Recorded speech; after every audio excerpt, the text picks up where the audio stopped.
Friends, मैं Ranjana Dubey YouTube channel में आप सबका स्वागत करती हूँ। आज मैं आप लोग के लिए एक सुहाग गीत लेके आई हूँ। कैसे लगा प्लीज़ कमेंट बॉक्स में ज़रूर, अगर नए होंगे तो प्लीज़ चैनल को लाइक और सब्सक्राइब शेयर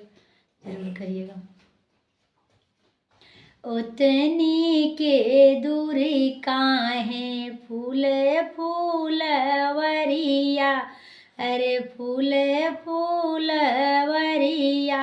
अरे फूलवा तोड़न के ना जइहें रे लालन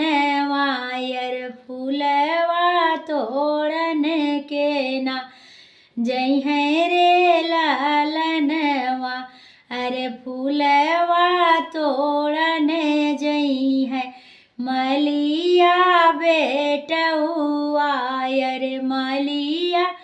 बेटउआ, अरे जे करे गजरवा के साधी रे लालनवा, अरे जे करे गजरवा के साधी रे लालनवा, अरे ये तनी के दूरी काहे फूल फूलवरिया, अरे फूल फूलवरिया, अरे फूलवा तोड़न के ना जइहें रे लालनवा,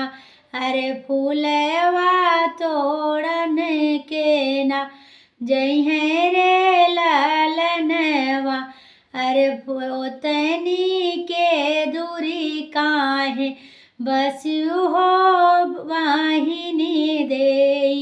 ओतनी के दूरी काहे बस हो वाहिनी देई, तुहु कायानन के ना जइहें रे लालनवा, अरे तुहु कायानन के ना जइहें रे लालनवा, अरे तुहु कायानन जई है भैया कावन रामा, जे करे बहिनिया के साधी रे लालनवा, अरे जे करे बहिनिया के साधी रे लालनवा, अरे वो तनी के दूरी काहे फूल फूलवरिया, फूल फूलवरिया, अरे फूलवा तोड़न के ना जइहें रे लालनवा, अरे फूलवा तोड़न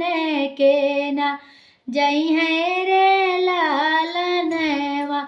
अरे वो तनी के दूरी काहे बसियु हो बुआ रानी, तुहु कायानन के ना जइहें रे लालनवा, अरे तुहु कायानन के ना जइहें रे लालनवा, अरे तुहु कायानन जई है भैया कावन रामा, जे करे बहिनिया के साधी रे लालनवा, अरे जे करे बहिनिया के साधी रे लालनवा, अरे ओतने के दूरी काहे फूल